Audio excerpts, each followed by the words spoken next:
All right, welcome back. We're coming to you live from the Nkoroi Catholic Parish. It's such a beautiful setup. I'm feeling that love energy. I'm sure you are too.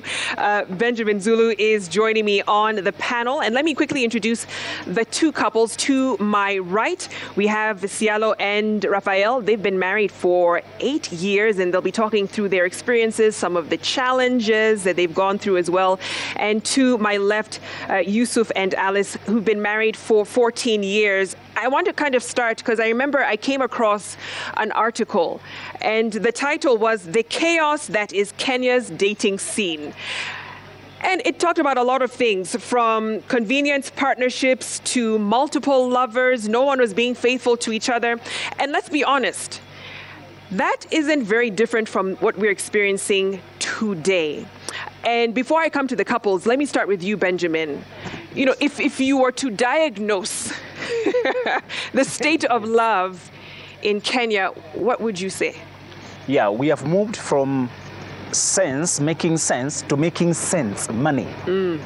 We have made it transactional, selfish, short-lived, convenient, and then we still complain about results. My relationships never last. Oh, I'm not lucky. I don't know what happens. My stars are not aligning. Somebody stole my star. So we usually blame a lot of things. But honestly, it's in the 40 foundations we put of selfishness, of short-term gain, and we end up with things that don't last. We had asked in another show, how come what we start there before marriages would last? And I told them they were looking for marriage. Nowadays we are looking for relationship. And it looks like a sign of loyalty when you say, I've dated the same guy 15 years, we've been together 10 years, me a guy, so it's like when you're counting years, we are proving something. Is that a red flag? It's a big red flag. You are lost. You're wasting your time. You're supposed to be counting years of marriage, not years of relationship. When you're counting years of relationship, whenever you date long, you end up dating wrong. Because that long relationship requires maintenance with sex, money, cohabitating, mixing each other's life, confusing who we are, evolving differently, lying, becoming a different person, wasting evolution time with emotional entanglement. So we are, you're supposed to evolve until you're ready to marry, then you shop for marriage. If you shop for marriage from a person who has also evolved on their own, you stand a very high chance of finding 14 years, 8 years. Absolutely. And there's something interesting you just mentioned, Benjamin, which is faulty foundation. So let me come to you, Yusuf and Alice. When you were courting each other, what were you looking for? What were some of your expectations when you came into relationship? Thank you, my sister Robadiri. There is, I wish we could just speak from there, and then I come to what you have asked. Like, you have asked a very good question. What is the state of love and even the family in our country, Kenya? In fact, as we stand, the situation is wanting. Why? Because it's like there is a disconnect. There is a very big disconnect between what used to be, what is supposed to be, and what we have right now. It's like there is a point. There is a point, a given generation just left the train and they're fighting on their own. Like, I remember the way I was brought up, the way I saw my parents in the family, what they were doing, what they were doing to themselves and to us as kids, up to when I was now getting ready for marriage. In fact, it was like a lifestyle. So I was just making a change to another step. Even when I went and I met my wife, it was like, this is something so important, so crucial. And in fact, as we sit here, as we were just sharing with my wife, I was just asking how many years are this? It's like it is yesterday. Wow. When we married each other. So the disconnect I want to bring out is this. It's like we are working too hard to do and give what we don't have. There is a given aspect, there is a given group of the population, of the generation, that don't understand in the first place what love is. Because to the extent where we have come, we have gone to school, we have seen what our parents have done, we have seen what happens. You are in a position to make it very clear between love, marriage, and family. There's a very big difference. Because as Christians, even when you look at the Bible, in fact, the book of Genesis, what the book of Genesis explains to us, the way God created us, He created us out of love. And out of creation, He wanted us to persist in love. When you come to the book of Proverbs, chapter 24, verse 4 and 6, it says how people are supposed to start a family. Yeah. Verse 3 says that if a house is built by wisdom, it is developed by understanding. Then the same house is filled by good and precious gifts by knowledge. So hold that thought, Yusuf, because you've said quite a bit, and I want to kind of draw in the other couple here, Cielo and Raphael. He talked about there not being, because he had an example of his parents, older generations who stayed through marriage, right? When you think about the generations that follow you, are we seeing enough of a good example of marriage from your current generation that's being projected to them, or is there a disconnect there? I think we're not doing so badly as a generation. I think as much as there are shortcomings, I think we are able to like show them that there are challenges, yes, but those challenges can be overcome. Cielo, what's your take? For me, I think that right now, what people are looking for right now, I think we should just go back to the primary state where people are just looking for a friend, you know? And when you have somebody that is your friend, you care for that person, you appreciate that person. So I think we should go back to the basics and just remove all the rules that are there in relationships and just go back to basics. Just look for a friend, you know? And I think when you look at it that way, we'll be able to be more tolerant even in the home. You mentioned rules in relationships. Which ones are those, in your opinion? In my opinion, nowadays people look for they focus on the wrong things, like probably financials, you know. And I think when I say rules, I mean that these are guidelines that society has put that a relationship is supposed to look like this, you know. But nowadays, just set your own rules, you know, just look for a friend. And I think when we go back to that, relationships will start to work again. Benjamin, I have to ask you about hashtag relationship goals. Right?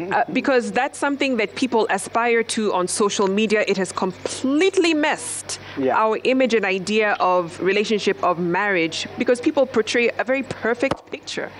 Yeah, and one thing, Victoria, let's release people from the burden that they must get married or they must date. You don't have to. You don't have to get married. Stop chasing couple goals, relationship goals. Those guys who look like they're doing it, like they're killing it. Many of it is Instagram touch-ups. You are not shown behind the scenes. Yeah. The one thing I want us to, that question of should I get married or should I not get married? You should be answered by what are you living for? You marry for a mission. You date for a purpose. There should be a reason why you are approaching me or why we are coming together. It's not just the enjoyment. This culture wants the sweet part of the cake, the sugar, the sweet side. Romance, I love it, I wake you up with good messages, I send you now these Valentine's, I bring you flowers, or, you know, we go home, we appear like we are together. Please, let's remove that burden from all of us. You should evaluate your life and only marry for a personal reason, because it's a work to remain married. The reason you are staying there should make sense. True or false? It should make sense. So if this relationship goes, if you're to ask me, I'll say it's the copycat behavior to appear like we also have something to report online, okay? Yeah. To check in, we also posted photos of some visit the coast, or you can even Photoshop to appear like you also went somewhere with your whoever. There's nothing that will free you like getting to a place, what they're saying, the Raphael couple, that yes, there may be challenges, but what do you want? Do you want this thing? If you buy the car, you need to fuel it. You need to maintain it. It will require service. You have to go to garage. It will require... Why are you troubling yourself with a car? Just walk. You don't need this car. Don't bother fueling it. Just walk. It's cheaper. But if where you are going is so far that you need a car, the challenges of fueling become economical and reasonable, isn't it? So relationships are not mandatory. You don't have to get in. You don't have to get married. And everybody remember that if you only aim at relationships, you're going to have many breakups and your heart will be shattered until you only have a fragment remaining. Don't look for relationship. Everybody wants love. Everybody wants cheap things. Everybody wants to cohabit. Nowadays, we have celebrities who are getting one bestie, they get pregnant. They go another one. Bestie, pregnant, drop. Bestie, casually. They are creating human beings with so much casualness. I'm sure, no, these people are bringing judgment on our land. Why are you creating a child when you're not even thinking how that human being, what life they're getting? You're just besties, besties. It's normal now to have sex as besties. And it's casual, it's trending, it's trendy, it's trendy. And then, so the thing here is to say, it's not relationship goals, it's your life's purpose that dictates where you are getting married. If you cannot answer what you want to do with your life, don't date. And women in particular, because men lead in relationships automatically, don't marry a man who is marrying you because he loves you, you have good shape. When I look at you, I die. When I think about you, I don't eat. Please come to me. I'm collapsing, I'm suffocating, I can't sleep dreaming with you. Don't marry a guy because he's obsessed with you.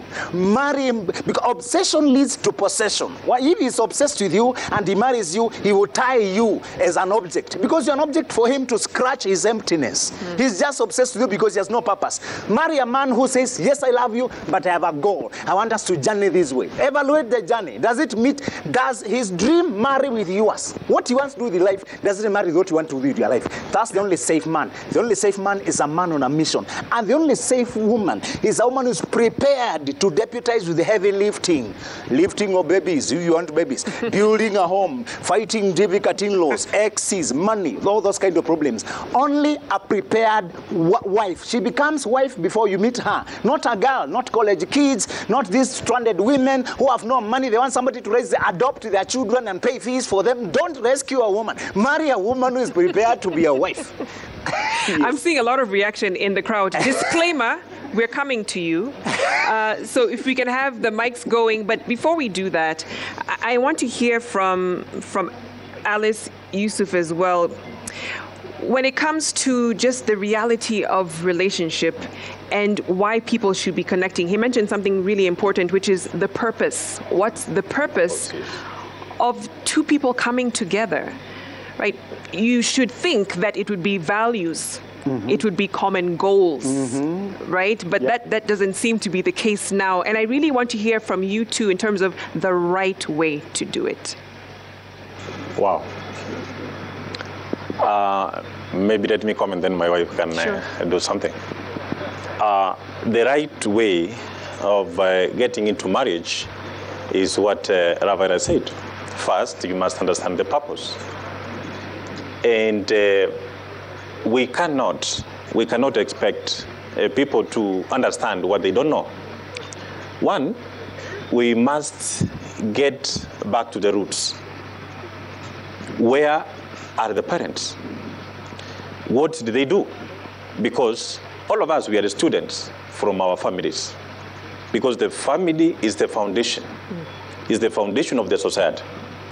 And in that foundation, therefore, it prepares students to take space in the society. And the real teachers are our parents. In fact, like when I look at my family, almost all that I do is what I learned from my parents. What I did in college and the rest of my education works in the office when I'm working. So for the family, it is totally different. The family is totally different from the kind of professionalism that we get into. Number one, we must get back to the traditions, to the culture that anchors a family. And the first thing, we must distinguish between love and what is the foundation for the family. In fact, before somebody is taught of love, he must be given knowledge on what is a family, why must you get into the family, and what are you supposed to do. So that when you get there, you know exactly who you should be. Yeah. When you get there, you will know exactly who should accompany you then in your life. In the interest of time, let me hear from Alice, because you talked about, you know, what anchors family, tradition and culture. We need to go back to that. Alice, what do you feel is the right way to do? So in a family, you can, first, you must understand each other. Sometimes you may find somebody has a different mind depending to the other. So one can say, in my family, I come from a family that is so high than my husband, so I cannot marry that person. So when you understand each other, it can make both of you to live longer. Like us now, we have lived for 14 years. Sometimes you can find some people, they can live for 2 years. If that man doesn't have money, the woman can just go away because the man doesn't have money. He goes somewhere else to look for somebody who has money. So in life, understand each other. Understanding, a very, very important principle. I can see Lulu and Rashid standing by. The couples must be itching to share some of their perspectives, so let's hear from some of them. Lulu, over to you. Okay, Ray Ogola here has a question for you. Yes, I have a question. And it's a concern that I believe most of you have shared, the panelists, even in the earlier show. The problem is, nowadays, we have a problem. And the problem is that so many of us, we are not focusing on really getting love, but on getting material things. If I realize that most of the ladies, excuse me, I would have to say that, but ladies are after material things. Wow. And this is the problem. You find young people, youths are looking for love, but they cannot get this love from these ladies because all they are looking for is material things. So really, just maybe a question to pose to even each and every one of us. How do we solve this problem that is bedeviling our generation? Vicky, we can also take another question from here. Thank you very much. And this one goes to Benjamin. I know society expects a lot about marriage, and from way back, marriage is considered as the anchor of bringing up the next generations. So maybe just clarify on if you're not, you not have to have a relationship. How then? How are we going forward with the relationship? The next question is, and maybe just to advise us to our young couples and maybe young families. We have seen so much happening in the society whereby girls are involved in getting into relationships with people who are not known to them. And then we are seeing scenarios where there are deaths occurring. What are they looking for so that they find themselves in these kind of dangers that brings a lot of pain to both parents and the family at large? Thank you. Thank you. So I think, Benjamin, we can have you respond, and the couples as well. Those two questions about if we want people to marry right, how then do we discourage relationship? Relationships are supposed to be a build-up. This is a subject I've discussed a lot. We have borrowed from the West, where people are just doing boyfriend, girlfriend.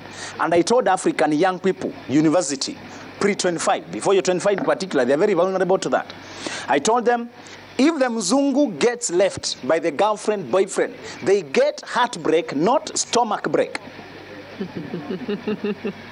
You in Africa who has nobody to support you, your bank balances are reading 83.4 FM, like an FM station, 0, you're going to be both heartbroken and stomach broken. You have no money, you can't even work, and you can't support yourself. I tell them it's better to grow yourself so that you can cure yourself in case you are broken. That is, become financially independent first. Relationships then, when you already know where you are going. Financial independence does not mean you are wealthy, just means you can self-sustain. When you can self-sustain, you don't marry those who can pay the bill at the hotel. You marry those who can do the long-haul journey. We said this. When you can answer your money question, when you can stand by yourself, you can pay the bill you are eating in front of you. I teach my daughter, and I want you to teach your daughter, never to go for a date when she's unable to pay what she's eating. The guy can blackmail you with the food. Pay your bill and go. If you don't like what you are hearing, pay for yourself and leave.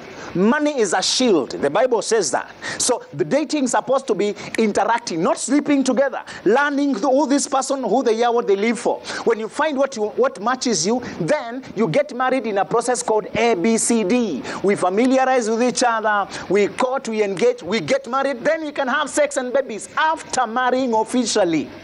Not cohabitating. Women lose more. They get children, the child is lodged in your body. The guy can just walk away.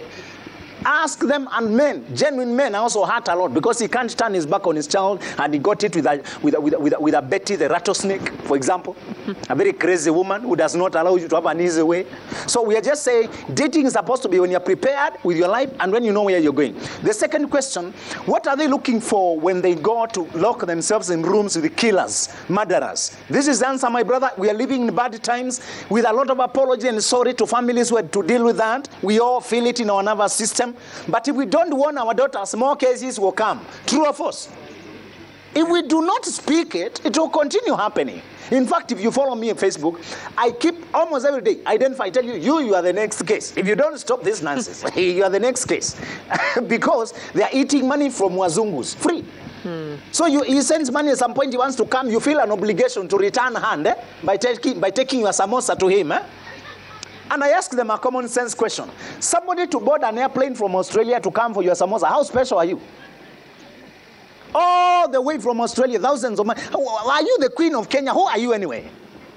This man is not after samosa, he's after your soul. You're just naive. These people want human sacrifice, and another reason they kill is psychopath. Psychopath is a psychological disorder where people want to dominate completely and damage your life and take away. They don't just kill, they dismember you. They are sick mentally. Psychopaths used to be in the bushes. They would drag people to the forest and kill them there. Nowadays, they have gone to Instagram, they have gone to social media to lure people. So 2 reasons, my brother. One is love of money is the root of all evil. Our daughters have been taught to look for Mbaba to give them lifestyle. They don't want to grow slowly.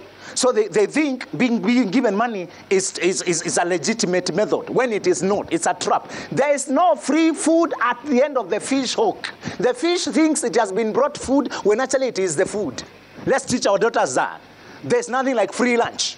Then the next thing is the con game of these sick people. They play so romantic, they talk so nice. They can take a year just smoothening you so that they think that you can soften, and they corner you to a place. We must talk to our daughters and our sons as well. We have had boys victimized. We remember that, right? Yeah.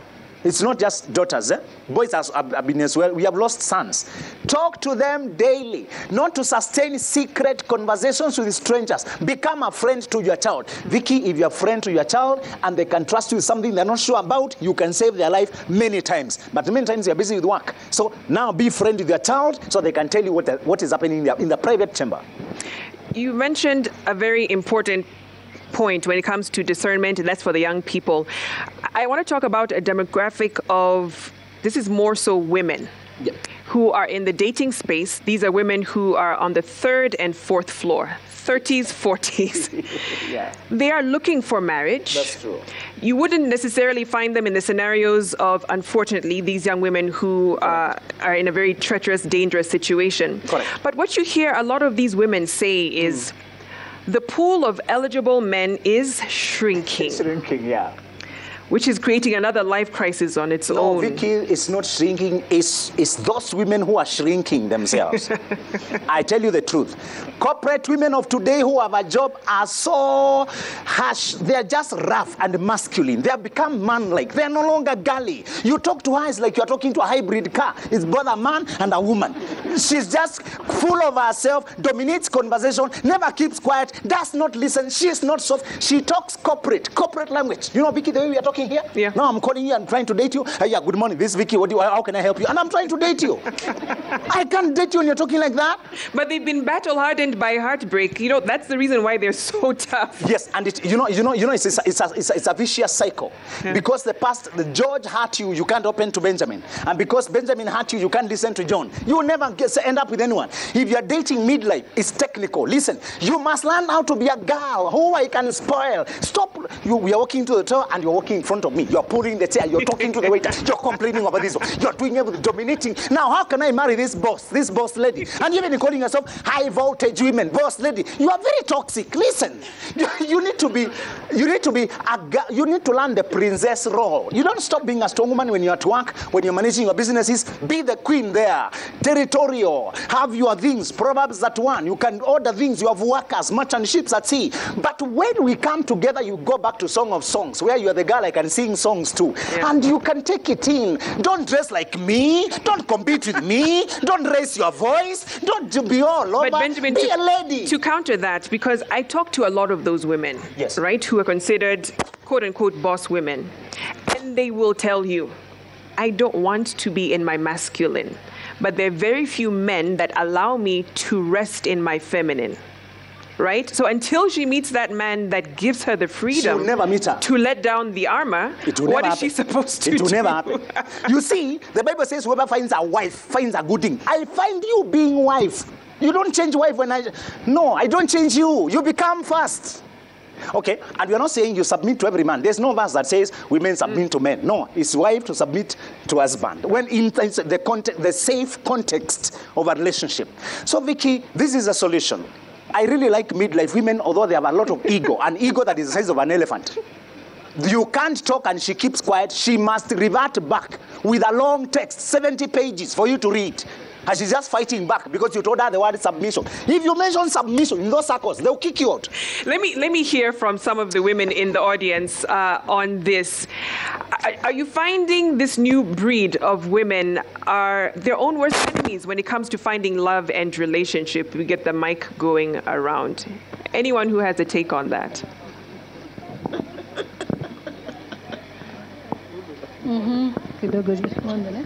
Yeah, go ahead.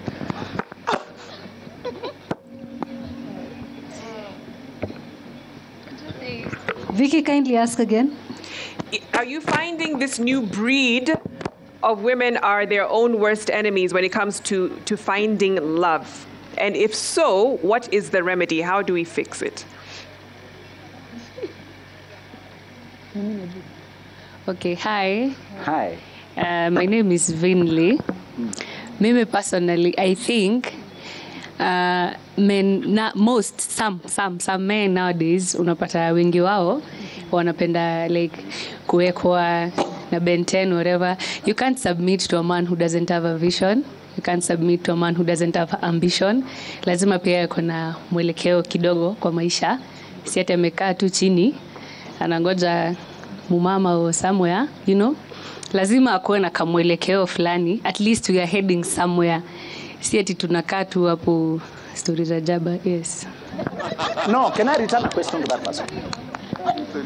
Okay, but why are you doing with such a useless man? Who chose him for you? God said, your husband shall rule over you, but please choose your ruler, isn't it? So please don't complain about a weak man. Leave him alone. Get a strong man. But they'll tell you there are not enough of those strong How many do you want? You want only one man. Don't marry for the masses. And I told brothers never to ask a lady whether she's in a relationship.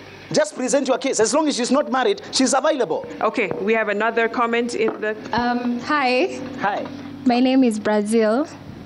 I think that's why corporate women are that tough. Because most men... Kwanza, when you find out that a lady is working, you'll find mostly the men in our generation don't like working. So once you start giving in to men and they learn that you're working hard, they relax. They start depending on your money. I think where are you getting these men anyway? High quality men cannot marry an unworking woman because we need to live together. I am a builder and I want you to advise me about building. Okay, let's allow her to respond. I think she's saying like some men are intimidated by strong women. They have inferiority complex. Yes. Please leave them alone. Inferiority complex. Okay, do we have another? Yes. Okay. Hi, my name is Virginia. Yes. I concur with you, Benjamin, that in relationships it takes two to tangle. So if you know as a woman what you're looking for, then you will stand for what you want. And when you're entering into a relationship, you have everything out there. So if you know what you're looking for example, you're looking for a hard man who is working very hard or has a vision. So do you have a vision, you as a woman first, before you're looking for it? If you don't have it, then you will not see it. So it starts with you. What are you looking for? It has to start with you. If you want somebody who's financially stable, are you financially stable first as a woman before you look that in a man?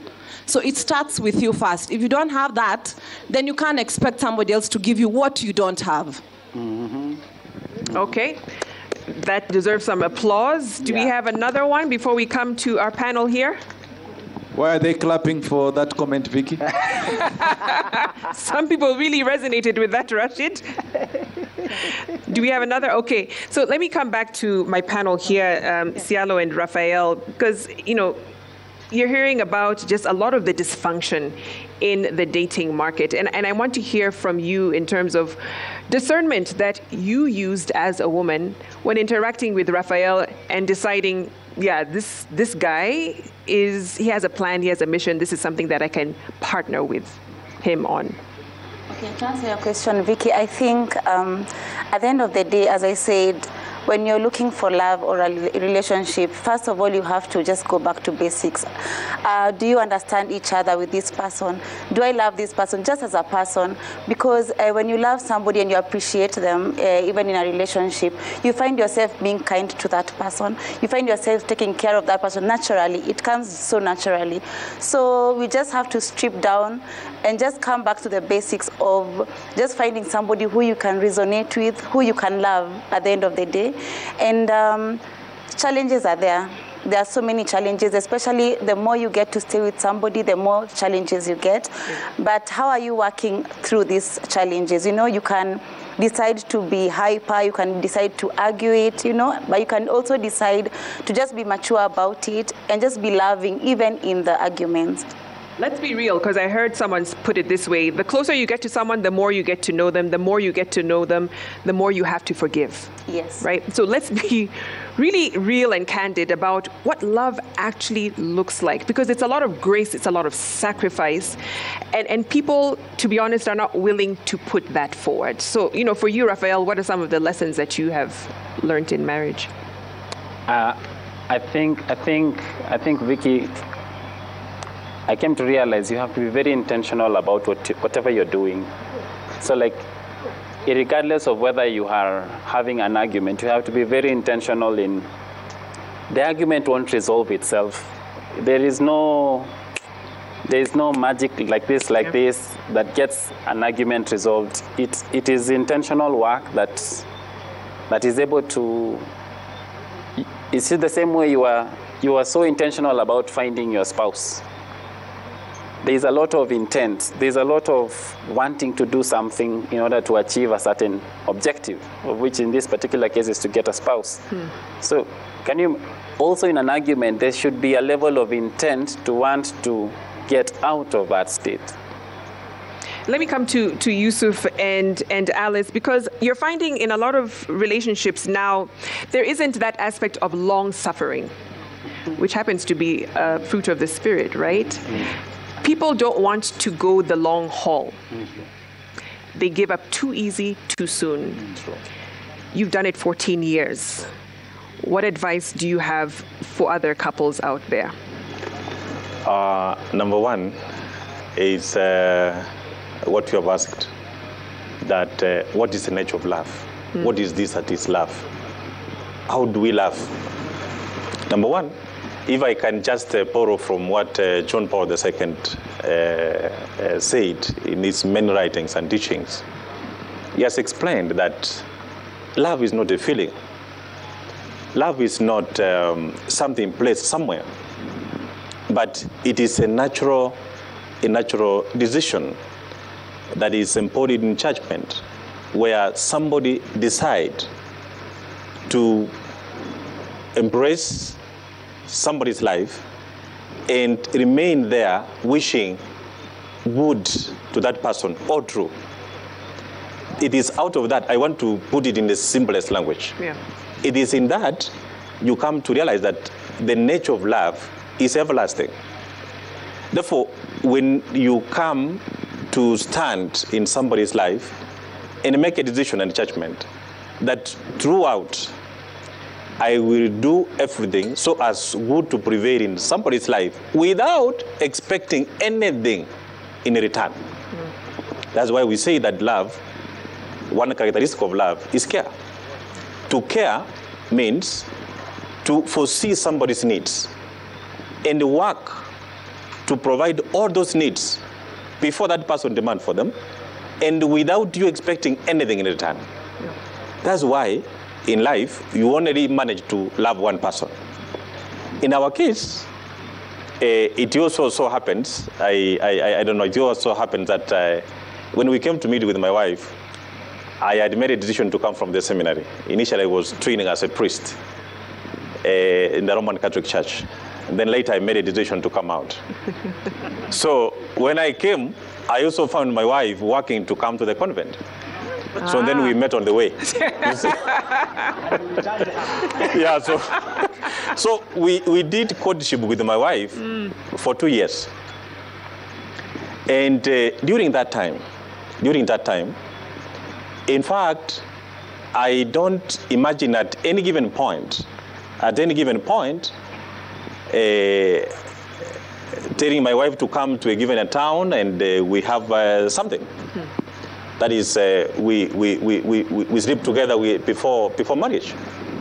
We already came to start experiencing that life when we went to our parents, asked them.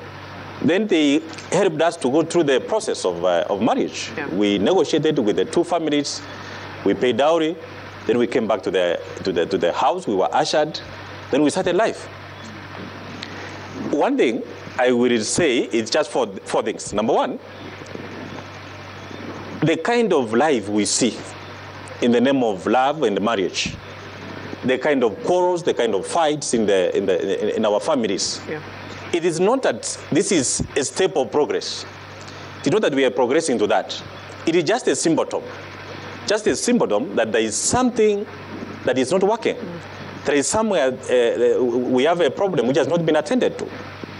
So how do we get to this? Number one, we must accept the reality that we must get back to fatherhood. We must train the man. The man must be given relevant knowledge and information about who he is and what he's supposed to do. Because at the end of the day, it is the man who attracts the woman and keep this person for life. Let us ask ourselves as parents, what are we doing with our kids? Do we have time for them? Have we ever taught them anything? Number two, what relationship do we have with our parents? Like when I look back to what's the history of our communities, you know, initially men used to be separated. They are taken with their fathers in their hearts. They are trained on how to hunt. They are trained on how to defend their community. They are trained also on marriage. When they will be proven on some aspects that this can be a trustable man, then spies are sent out. They go out looking for somebody who is relevant to this one. Then these people are assisted to join together. Yeah. When these people join, he has the background information, knowledge on what he's supposed to do. Look at what's happening right now. Many people don't have even a time with their parents. Like now that we are working in towns, how many times do we go home so that we can stay with our parents, so that they can tell us? Some parents come to know that their children are married, you know, and they don't know. Maybe they have even 2, 3, 4, 5 kids. Now, you see right now what is happening is that, you know, like now the life of sex, the sex life. In fact, much of what is being done right now, it is done because humanity has gone to seek for a given solution using wrong means, wrong weapons, like sex, you know. Yeah. You know, most of the kids have not been trained on this.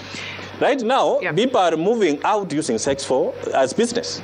You know, if you cannot be able to open an M-Pesa just to do the easiest business so that we can get rich. Okay. Hold that thought. Yusuf, very, very important points that you raised, even in terms of focusing on the men being the head of household, being leaders in society. If there's a fundamental issue there, then it trickles down to every other facet of society. True. You know, so let's come to the last few comments from our audience. I can see Lulu has someone there. Yes, go ahead. Hi, everyone, and great show. Thank you so much for this opportunity. My question will go to Benjamin and maybe perhaps the other couples. It relates to what's the place of intentionality in especially men growing up. There's a lot of focus among men in marriages to try and be the good husband, the best husband. And with that, they lose the focus on what it means to be a husband. What's the role of a man to just know for every season? There's a season where you're a young man, you're energetic, you can go out and dance. There's a time you need to pull up your sleeves and provide. And there's a time that's coming where you'll be old and lonely. You need to build a legacy. So the mindset of most young people starting out, what's the place of them being clear of being intentional and how those seasons play out as they age? Thanks. Okay, intentionality, role of a man. Can we get another question? I can see a hand here. Okay, we'll come to you. Go ahead. Yes, thank you for the opportunity. My name is Sami. My question goes to Benjamin and Yusuf. Now, when you look at social media right now, there is a lot of information and content going on around toxic masculinity, and in fact, there are very many popular figures that in social media that when they wake up, they tweet about toxic masculinity, and it trickles down to the marriage question.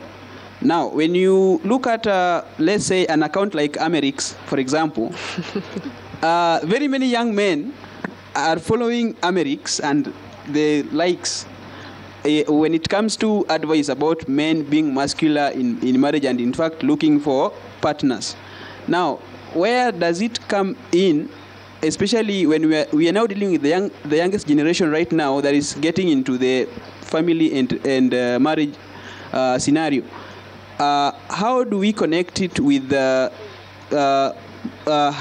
getting into marriage and, in fact, living good life as husbands and wives who are supposed to live according to the biblical teachings and the teachings of the church? How can we get it right so that we don't get a generation go down the drain? Thank you. Thank you. Thank you. We have two more.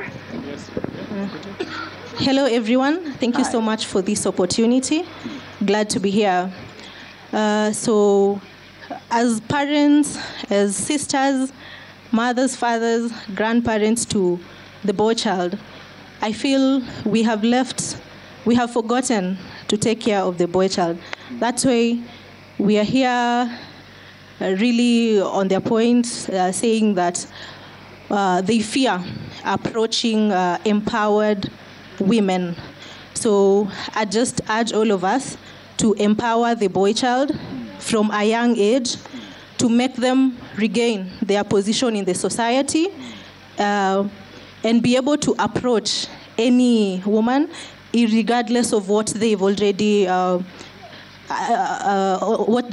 achieved in life by the time they are meeting. So let's not be intimidated as the boy child. Don't be intimidated by an empowered woman. You're the man here, so take charge. And ukipenda msichana, go for her. Usiogope ati sababu probably by the time you're meeting, she's richer than you, she has a better job than you. No, a woman will remain a woman. Tame her, na atakuheshimu, atakuangukia. Asante. We have one of the fathers here, final one. One of the fathers, if you can raise your hand. Yeah, Rashid is coming to you with the mic. Thank you, Vicky. My name is Father Emmanuel Maria. And let me start it by this way. On this table, we are seated priests, and sisters, before we became what we are today, it took us time of preparation. So that before I put on this collar, I understand the meaning of it. Right. Now, what we lack in the society today is the lack of knowledge. And if you read Hosea, he will tell you, my people perish for lack of knowledge. Now, in our African society, we have those values. And before a girl got married, a man will go to the home, offer some dowries, then she will take the girl. And the girl was taught how to handle a husband, not to handle a man. Now, when we talk on the stories of a man and a woman, to some extent, even God is against it, because sex is a language of love ordained by God. That is why God will never allow sex between a man and a woman. He will only allow sex between a husband and a wife legally married in the church. Before we understand these values, it'd be very hard for a husband and a wife to stay together if they didn't have the prior knowledge. So on my point of view, that lack of knowledge, those African values that we had, a man would go, struggle to talk to the elders of the society, so they will give their daughter to him, knowing that he is going to take care of her. And them knowing that we have taught this woman, we have taught this girl on how to handle the struggles of the family. So before we have this knowledge, I think it is okay for people not to get married. At least have the knowledge first, then go for it. And a good example for us, it has taken me 11 years to put on this collar. So not everybody can put on a collar. Maybe the one who doesn't know. But if I have the knowledge, then I can confidently put it on, and whatever the struggle, I will protect it. Even for the sister, before they put on the veil, they have had some studies about it. They have gone to school about it. They know the value of this. Then we will protect it by everything we have.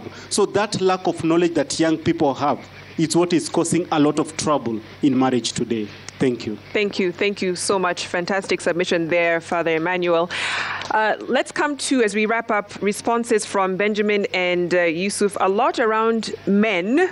So the intentionality and role of a man, social media, toxic masculinity, playing into how men think about marriage, and parenting the boy child as well, being very intentional about that. So we can begin with Yusuf, then we'll finish with Benjamin. First of all, I also want to thank Father Benjamin for also putting more emphasis on knowledge. First of all, for our intentions in marriage to be very clear, then we must be informed. So the first thing that must precede love is knowledge. So anybody with the feeling and the figure and with the energy to start marriage life must go back to the foundation. He must get a clear understanding of what is marriage, so that he can understand what he is and what he has to take that marriage forward. Number two, I also want to appeal to all the parents, so that they can be close to their children. And the child is taught right from day one. You teach your child so that by the time he is mature and ready for marriage, he can be able to make a very good decision. And this teaching must come from ourselves. We must live as parents in the house. And the issue of I want to live a life without problems, I think that is fanatical. It does not work anywhere. Every life has got its share of challenges. Yeah. Even if you marry somebody today and you leave her, you go to another person, everybody has got a share of its own challenges. So the first thing is, the second thing is, everybody, in the process of learning, you must be patient. You must be patient and also put some things right. You must distinguish between either you sorting out frustrations, because the way I was saying, of the disconnect, because we have a majority of some people elsewhere who come from families that did not work, you see. So some of these people are penetrating anchor You see? So if a lady meets such kind of people somewhere, then you may conclude like marriage does not work, which is not true. So I'm not saying that if we have such kind of cases, then society is dead. No. Still, there is room for improvement. There is room for us to learn from one another. Yeah. So I think I will give an appeal to the parents, first of all, and also to our leaders, that in every of our priorities, then we must give our families at the foundation. We must give them due attention from the church leaders, from the schools where we go, and even the people who take the country forward. You must put the family at the foundation. Yeah. Benjamin, last word goes to you. Yeah, just to say, I'm happy that young men have asked questions, how to be better men. I just want to tell them that you have to choose who to open your life to influence you. The average man says, in terms of dating, get an average woman and keep her on a tight leash. Don't show her your heart. Don't tell her your money. Don't tell her your plans. Keep her under iron rod. Keep her suppressed. Silence her. Mute her. That's how they advise to do with women. But a prince wants a core ruler, a woman to build an empire with. He knows the kingdom is heavy. He wants a queen. So he carries very thorough interviews. He hires the way Safaricom or Airtel Africa or Royal Media would hire the CEO. They can conduct 7 interviews to make sure the person they hire is the perfect one. Then they give you total power to make them grow. So that's how a good guy does. He doesn't smash, hit and run any kind of woman. He is not hunting for sex. Sex is cheap. Even dogs can have sex on the road. That's not an accomplishment. I saw one guy beating his chest. I have undressed 1,000 women. And I told him that's very cheap. Even dogs have done that. Try stopping to undress any woman and you realize you are the victim, not them. You are addicted. It's like bragging about alcohol. I can down 5 crates. I can bet 10 million. That's a weakness, my friend. Try to stand by yourself. You realize you're very weak. So my brothers, this is the point. Become a prince. Princes look for queens, princess. They don't look for these queer people who are just trying to me a fare. You send a fare, she comes, you sleep with her. Now the transaction is gone. You are left there with the guilt, and then you accumulate a lot of energies and demons. You are going to harass you at night. You start masturbating, sleeping with a mattress, with fantasizing things, going online to search naked women. You become crazy, bro.